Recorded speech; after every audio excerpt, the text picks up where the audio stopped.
Malaysia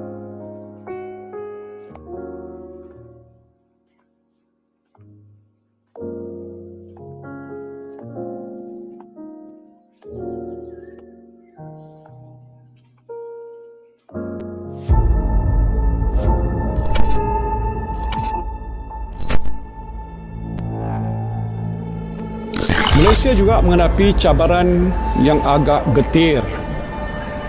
Kadar pengangguran di Malaysia adalah di paras 3.9%.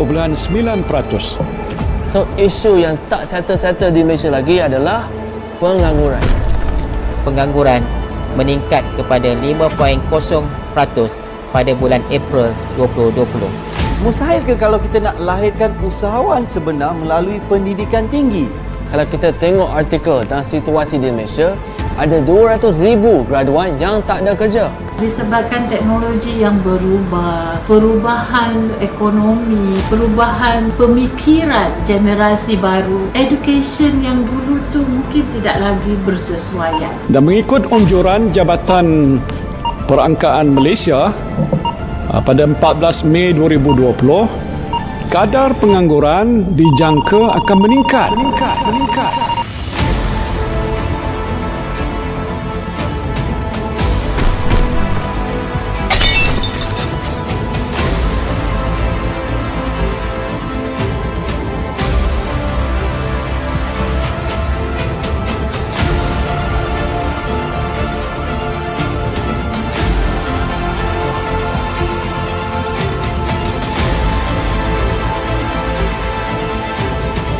A marriage, perkahwinan antara traditional learning and kemahiran. Welcome to the revolution.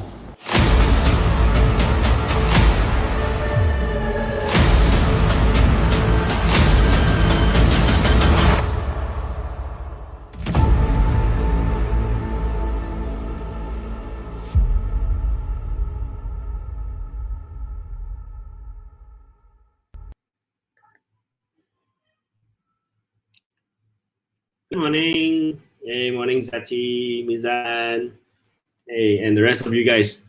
Right, so let's continue with our last day in terms of marketing, which I think is the most important one. Reason being is from day one onwards, we were actually talking about how to be an expert, how to actually position your product, your services, and how do you invest in the outcome, think strategically, think 5 years ahead, 10 years ahead, etc. Right? Hey, good morning, Fatin.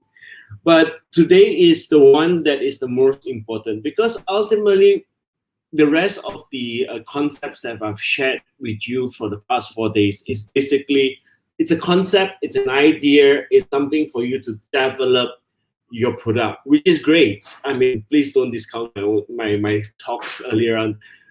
Basically, those things will not generate you the vitamin S, which is money, which is the most important thing, isn't it? Because ultimately, as an entrepreneur, you want to look at your bottom line as well. Hey, Farah, good morning. So, at the end of the day, true marketing, it's all about actions. And there is no point having a great product. As I said, if there's a great product, but you cannot market it, nobody's buying it, ultimately is what we call by a white elephant. Gajah putih, I don't know if that translated into Bahasa, it sounds a bit weird. But that's what I'm saying. It's basically, if you're talking about having our product, how great it is, you need to be able to sell it. And that's the main thing. So the main 3 things that we are talking about in terms of being able to succeed in any product that you want to deliver. Number 1, you want to increase the number of buyers, because I think that's where everyone is trying to do that, right? They want to increase the number of buyers. They want to create more transactional value. What it means by transactional value is, give you an example. If you shop online on our online trading platforms, what you realize here is these guys are running on very high frequent transactions, but the thing is their profit margins are really low. So what we want to do is to be able to increase the transactional value. So therefore your profits will then go up, and then that's when we come in as an expert. Remember earlier on when we did it on, I think it's day 3, where we talk about if you come in as an expert in that area, you carry the value, you carry the price that you want, and therefore people are willing to pay premium. And let's put it this way. I used to joke with a lot of people to say that in a very Chinese slang, I was say, cheap one no good, good one no cheap. What does it really mean, right? Yeah. So it's about keeping, where we are saying is the cheaper ones, yes, it's not so good. The good ones have a quality, therefore it's not so cheap. How do we keep on marketing? Yes, this is what we're going to cover about. All right. So the idea is the third point, actually, the frequency of repurchase. So first one, increase the number of buyers. Second one, increase the number of transactional, the amount of transactional value. Third one, we want to talk about frequent repurchase, because marketing doesn't stop. What we are trying to do is, sometimes the biggest flaw, since someone actually asked that question, let me cover point 3 first, then I'll go back to point 1 and 2. Frequency of repurchase, what does it really mean? You see, many people, they are always trying to go out and go into different new markets, and they get really excited about it, which is good. It's your point number 1. That means you want to increase the number of buyers. But the thing here is this. Let's put it this way. If you have bought something from someone before, do you think that you are going to buy again from that same person? Now, come to think of it, as simple as char kway teow seller or nasi lemak seller. Remember when I first started this whole entire series, we talk about NLP. People are creatures of habit. If I'm comfortable doing business with you, I will come back to you. True, not true? Right? So basically, people would like to buy back the same thing. But the only problem here is that we as vendors, we as suppliers, sometimes what we do is we forget to have touch base, or we do not reinvent. Because what we are saying is that, will we buy the same thing over and over again? Answer is yes. But will we stop buying it when we find something better? Answer is also yes. So the idea here is, why do you think that iPhone, this is iPhone 10, right? So iPhone, when it started from iPhone 3, it has 4, 5, 6, 7, 8, 9, 10, 11, 12. Now we're at 12. I'm sure next year you have a 13. So what we are saying is that, basically, if you reinvent your product or to improve onto your product and reaching out to the existing clienteles that we have, they would also buy. So it's like, there was once, it's a story, it's like, I shift quite a number of houses, right? What I realized that it was very funny is, my suppliers of my kitchen cabinets, my wardrobes, whatever, what I realized is that they do not touch base with me.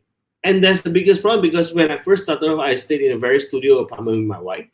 Then we move on to a bigger house. Then we move on to a bigger house. Not that my house is that big right now, but each time I move, every 3-4 years, I need to do renovation, right? And because they have not touched base with me, and I frequently change my phone, I can lose his contacts, I can't even remember the person's name, then I've got no choice but to look out for new vendors, right? Yes, your marketing is always to drop why. Well, don't ask the person why, but you need to create the why for them to buy from you. So that's a different thing, right? Remember, we talk about rapport, we don't talk about asking people why, and then because people don't like to justify themselves, but you need to always create the whys in their head that you are the best. You are the best person. My marketing always drop why. Okay, that's the same question, right? So that's fine. Okay, so Sufi and Safwan also has the same answer. Okay, let's come back to point 1 and 2. Please drop on the comments. I would really love to see it, and then I'll see how I can actually approach. Now, the thing that I want to cover most, how do you create more buyers? And I like to answer Safwan and Sufi's question at the same time about the whys. How do you create more buyers to you? Remember one thing, people don't buy products, People sometimes don't buy you. Sadly to say, oh no, when I talk about presentation is all about you, but marketing it's yes and no you. All right, I'll cover it in more detail in that sense that people buy results. That's what it is.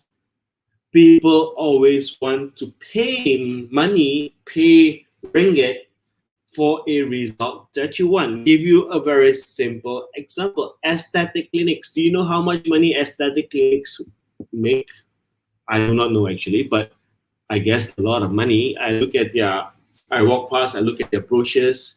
You go in there, suntik sini, suntik sana, 3 ml, 1 ml, 2 ml, and basically they charge you 8,000 ringgit, 10,000 ringgit, 20,000 ringgit, and then they put a very slim looking, very young looking, Korean looking girl and a guy standing there and said, okay, if you pay me 10,000 ringgit, you can look like this. So basically what we are saying is, what they want to get you to associate, or your marketing, your brains to associate is, if you're going to give me 10 ringgit or 20 ringgit or 10,000 ringgit, I will be able to give you the results. Give you for a drill example, let's say, drilling the wall. Do you think you're buying the drill? Or you're buying being able to drill the wall? And you can do your DIY at home. So most of the time, people are buying results. So when you're positioning your product in terms of your marketing, always focus on the results that they want. Let's say if I'm going to tell you right now, okay, our services is to be able to triple your financial growth, or triple your net worth in 20 years without little or no problems at all. Would you want to do that? All I need you to do is invest 10 ringgit a day, and I can give you 400,000 in 20 years. Do you want it? So people are like, okay, it makes sense. So that's when it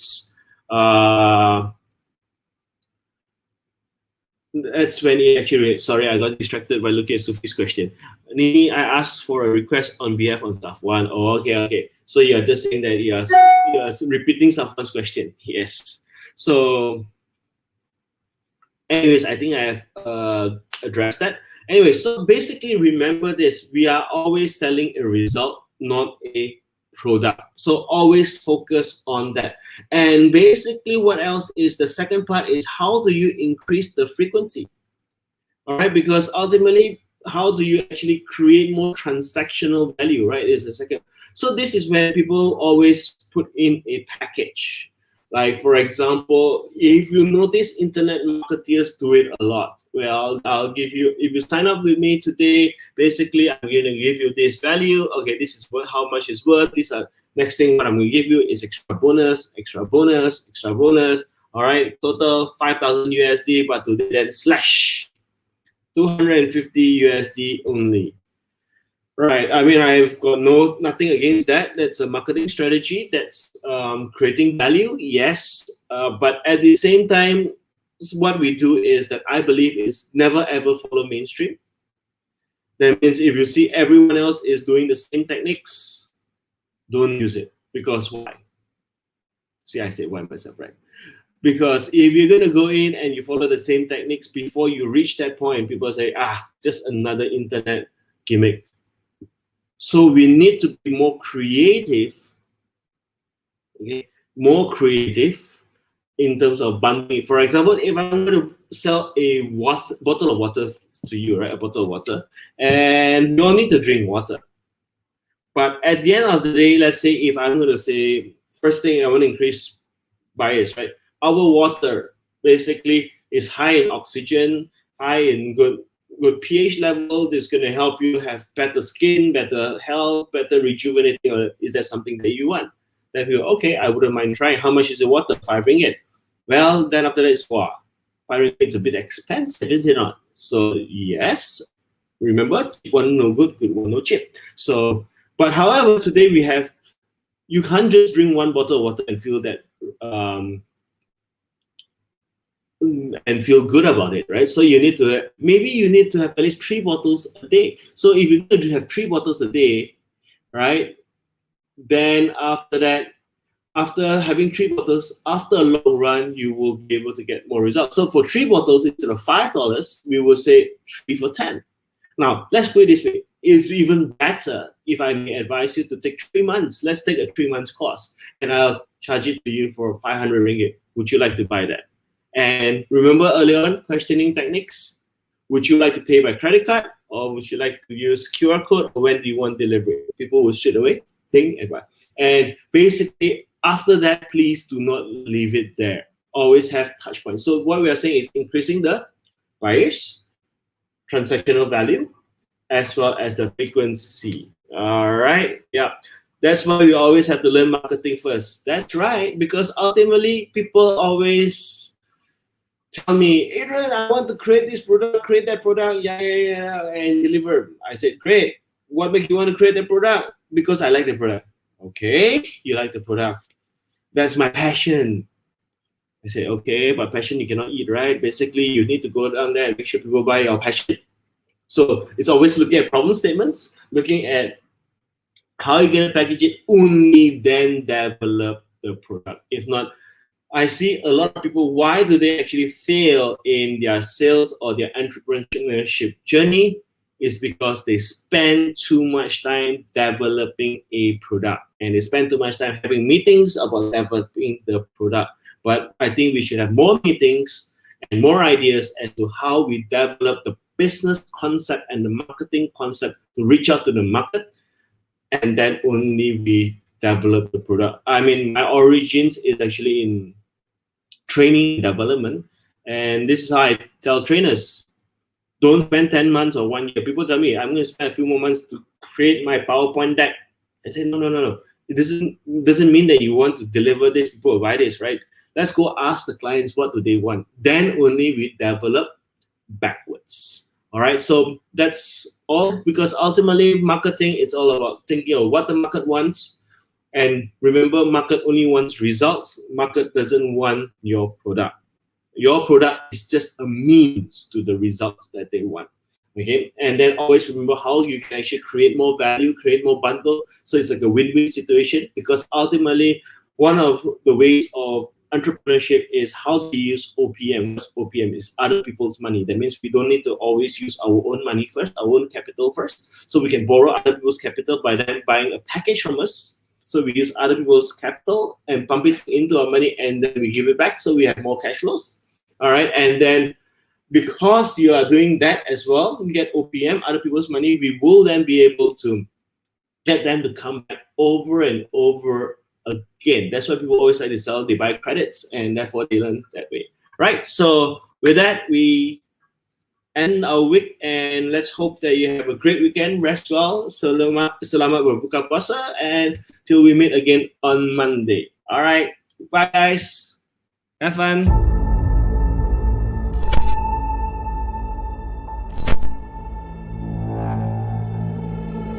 Malaysia juga menghadapi cabaran yang agak getir. Kadar pengangguran di Malaysia adalah di paras 3.9%. So, isu yang tak settle-settle di Malaysia lagi adalah pengangguran. Pengangguran meningkat kepada 5.0% pada bulan April 2020. Mustahilkah kalau kita nak lahirkan usahawan sebenar melalui pendidikan tinggi? Kalau kita tengok artikel tentang situasi di Malaysia, ada 200,000 graduan yang tak ada kerja. Disebabkan teknologi yang berubah, perubahan ekonomi, perubahan pemikiran generasi baru, education yang dulu tu mungkin tidak lagi bersesuaian. Dan mengikut anjuran Jabatan Perangkaan Malaysia pada 14 Mei 2020, kadar pengangguran dijangka akan meningkat.